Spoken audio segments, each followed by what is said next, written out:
Hello everyone, देखिए अब exercise 3.4 में क्वेश्चन नंबर 4 करेंगे। देखो इसमें क्या कहता है, name the quadrilaterals whose diagonals, first क्या कह रहा है, बाइसेक्ट ईच अदर। तो ऐसे क्वाड्रिलेटरल्स के नेम बताओ जिनके डायगोनल्स बाइसेक्ट करते हैं एक दूसरे को। मतलब क्या हुआ, देखो सॉल्यूशन में चलते हैं हम।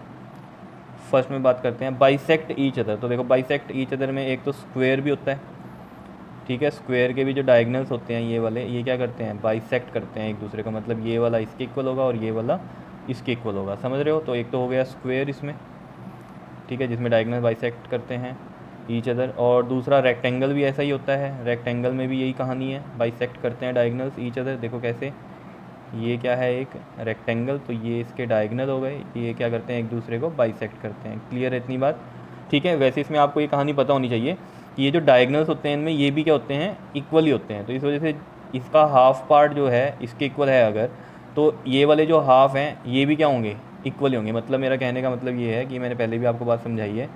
जैसे ये मान लो ये पार्ट हो गया, ठीक है। तो यहाँ पर क्या कहानी होती है, ए सी इक्वल टू बी डी होते हैं डायगोनल, ठीक है। तो हम ये कहते हैं ना बाइसेक्ट ईच अदर, तो A O is equal to में that O C and this D O is equal to में दैट बी ओ, ये इक्वल है, ठीक है।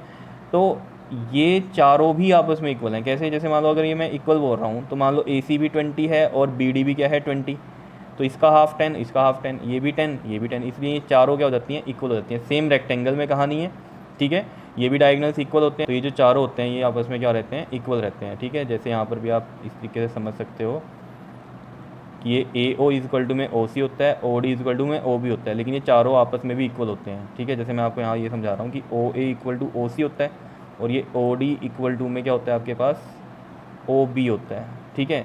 तो ये चारों भी आपस में इक्वल हैं, बिकॉज इनके डायगोनल्स आपस में इक्वल थे, तो उनके हाफ ऑफ पार्ट क्या होंगे, इक्वल ही होंगे ना। ये 10 का है मान लो, तो ये भी 5 रहा होगा, ये भी 5 रहा होगा, ये भी 10 का है तो ये भी 5 रहा होगा, ये भी 5 रहा होगा। तो ये चारों क्या हो गए, इक्वल हो गए ना, ये वाले ओ ए ओ बी ओ सी ओ डी, ठीक है। तो इसको मैं ऐसे लिख सकता हूँ, ओ ए इक्वल टू में O C is equal to में O D is equal to में ओ बी, इस तरीके से, ठीक है। ये चीज़ स्क्वायर में भी लिख सकते हैं हम, रेक्टेंगल में भी लिख सकते हैं, क्योंकि इनमें डायगोनल्स इक्वल होते हैं। तो ये जो बाइसेक्ट ईच अदर करते हैं तो ये चारों क्या होते हैं, आपस में इक्वल हो जाते हैं। बार बार ये कहानी मैं आपको समझाता हूँ, ठीक है। तो बस यहाँ पर तो यही समझना था आपको, बाइसेक्ट ईच अदर में स्क्वायर हो गया, रेक्टेंगल हो गया। ऐसे ही आपके पास पैरेललोग्राम होता है, उसमें जो डायगोनल्स होते हैं ये क्या करते हैं, बाइसेक्ट ईच। लेकिन इस केस में क्या होता है, ये चारों इक्वल नहीं होते आपस में, ठीक है, क्योंकि ये डायगोनल्स आपस में इक्वल नहीं होते। जैसे मैं ये समझाऊँगा आपको, ये ओ हो गया, ठीक है। तो जैसे हम कह रहे हैं बाइसेक्ट ईच अदर, तो ये इसके इक्वल है, ये इसके इक्वल हो गया, ठीक है। तो यहाँ पर O A is equal to में O C and O D is equal to में ओ बी ही होगा बस। ये चारों आपस में इक्वल नहीं हो सकते, बिकॉज ये डायगोनल्स इक्वल नहीं होते। तो इनके हाफ ऑफ पार्ट भी क्या होंगे, जैसे मान लो ये 20 है तो ये तो 10, ये 10 बना। अब मान लो ये 14 की है ए सी, तो ये 7 बना, ये 7 बना, ठीक है। तो आपस में इक्वल नहीं बोल सकते क्योंकि इनके डायगोनल्स इक्वल नहीं होते, ठीक है। तो बाइसेक्ट तो लेकिन करते हैं ना ये ईच अदर, ठीक है। तो यहाँ पर आ जाएगा एक पैरेललोग्राम, ठीक है। ये मैं आपको एक्स्ट्रा बात समझा रहा था यहाँ पर कि ये चारों आपस में इक्वल कैसे नहीं होते हैं, क्योंकि आगे आपका यूज़ होने वाला है ये कंसेप्ट, क्लियर। लेकिन यहाँ तो बात सिर्फ बाइसेक्ट ईच अदर की है, तो बाइसेक्ट तो करते ही है ना, ये एक दूसरे को क्या कर रहे हैं, यहाँ भी ये इक्वल पार्ट में कट हो रहा है, ये भी इक्वल पार्ट में कट हो रहा है, ये भी इक्वल पार्ट में, ये भी इक्वल पार्ट में, यहाँ ये भी इक्वल पार्ट में कट हो रहे हैं और ये भी इक्वल पार्ट में कट हो रहा है। तो बाइसेक्ट ईच अदर मतलब एक दूसरे को ये हाफ ऑफ पार्ट में डिवाइड कर रहे हैं। यहाँ पर तो इतनी बात थी, ठीक है। ये जो बात है ये तो मैंने आपको एक्स्ट्रा बताई है कहानी, ठीक है, ये आगे यूज़ होने वाली है, ठीक। तो एक पैरेललोग्राम में ये चीज़ होती है। और आपके पास होता है एक रोम्बस।